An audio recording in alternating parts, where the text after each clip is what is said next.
Glory G, glory G. I light the candle now for you and me. Oh, glory G, I wanna tell you it's what I see.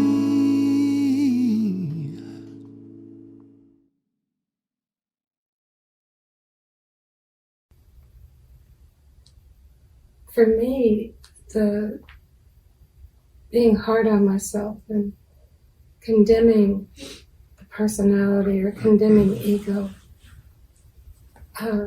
really set me back for a while in the growth. But now I'm grateful for it because I can share that part of it with you, which is the main reason I wanted to do this, because I think there's enough violence in the world. I don't think us being violent with ourselves at any degree can bring peace to this world. Some people naturally have spiritual experiences, and I seem to be kind of made that way. But even if you're not, the mere fact that you're sitting here is a spiritual experience. Something has drawn you to this conversation, this meeting, when you could be doing anything you wanted to.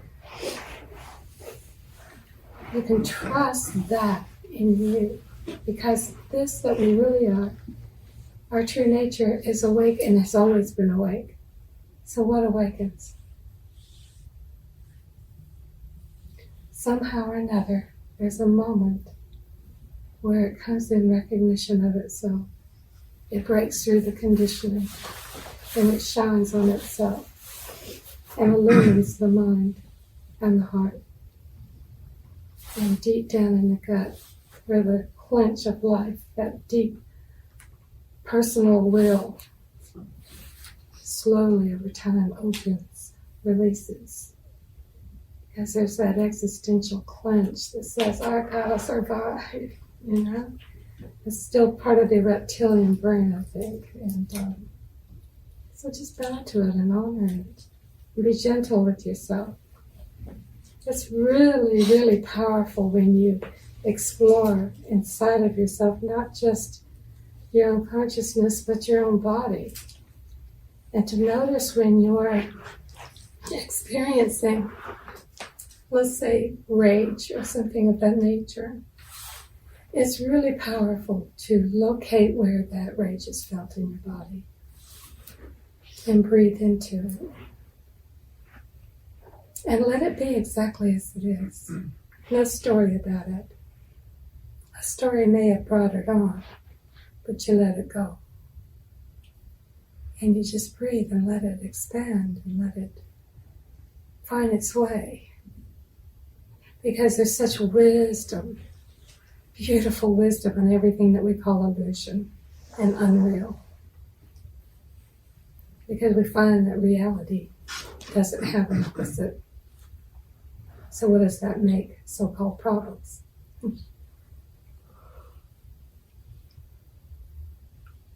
But as you listen, or when you're in a book study, or when you're listening to David on Sunday, or whatever feeds your soul, listen with all of you. The mind the Western mind is conditioned to try to attain as much knowledge, and then people going around, parroting each other, saying the same thing. You want to be authentic, you want to be real, you want to be you. The world needs your voice, your unique voice. You need your unique voice, so that you're not trying to live up to someone else's reality, someone else's truth. And when you listen, see how it moves in you. And you'll notice if something doesn't resonate, no big deal. It's fine. And then when something does, what I found myself doing when I was reading those books, I didn't understand a word in them. And that's the truth. they were talking stuff. I was just, it was strange because it still felt really good to read the books. So I'd read them anyway. But what I noticed was how it felt inside of me. And I would just go into states of bliss, just like, there's an energy that is transmitted when we're not taking it in through our mind. When those words are actually echoing deeper, where you're having a direct experience of yourself. It's not in the words. The truth is in you and your experience. And that gets overlooked because we're so sure other people have the truth and we need to get it from them. And I tried that for a little while too, but the emptiness took that as well. And what I discovered were friends were saying, well, you say that better than so-and-so. And it's probably because I just say things very simply. You know, I don't complicate things too much. My brain doesn't work that way.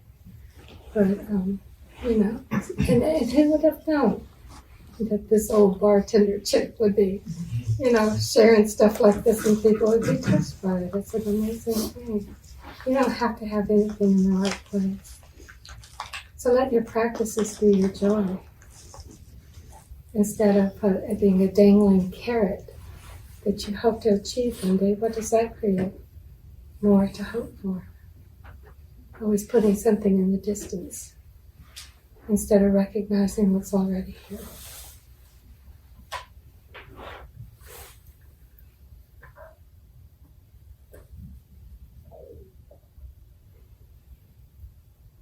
So superego or spiritual ego is not a bad thing. It's almost a rite of passage. Shadow arising is a homecoming.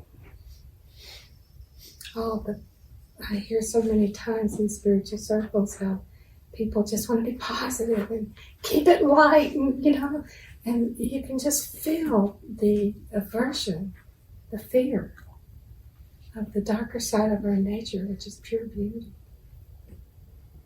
pure depth, wisdom.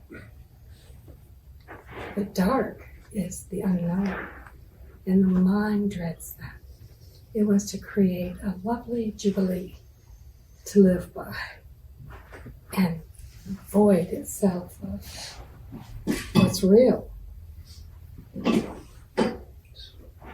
So the dark side of our nature is the mystery. It's the womb of creation. And I discovered that all of my pretending not to hurt all those years, and always drinking sufficient amounts of alcohol or whatever the drug was, all of that was this superficial happiness that I could put on.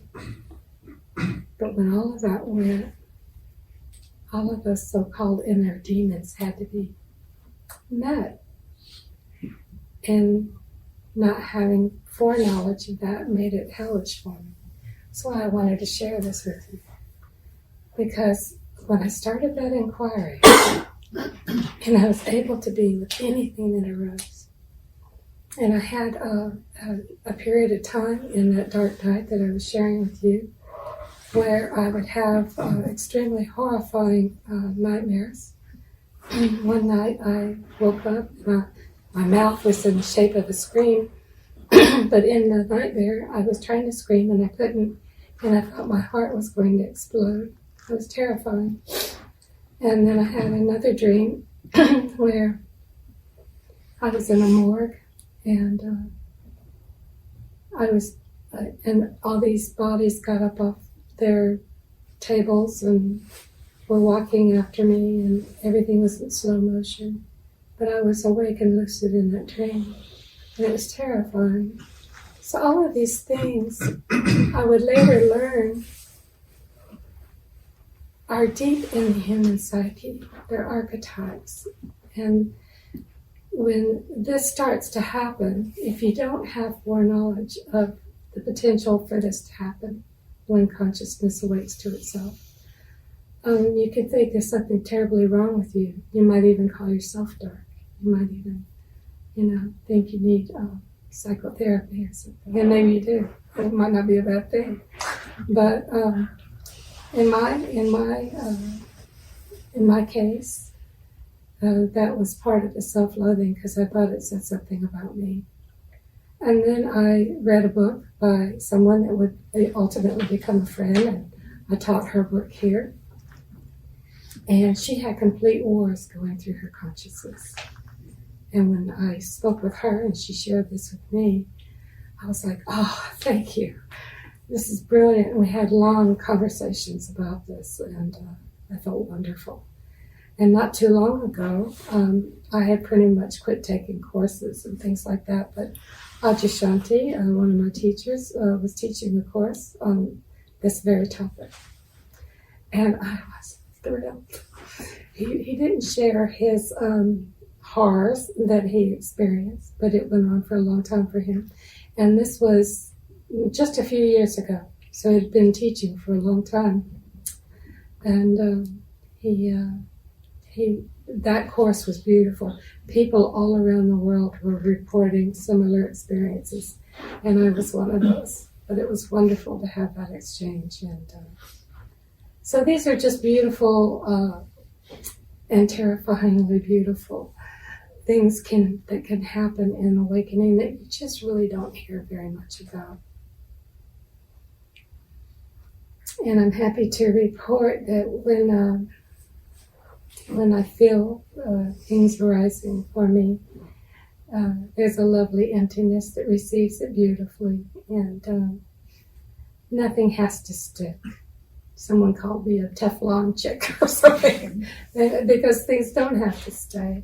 As a matter of fact, it's uncomfortable when they try to build a condominium in your consciousness, and no, it just doesn't work. You've seen through the mind. In the meeting of the opposites, you're literally dissolving the lines of distinction that define the conditioning of the mind. Glory G, Glory G. I seem to recognize you. You recognize me.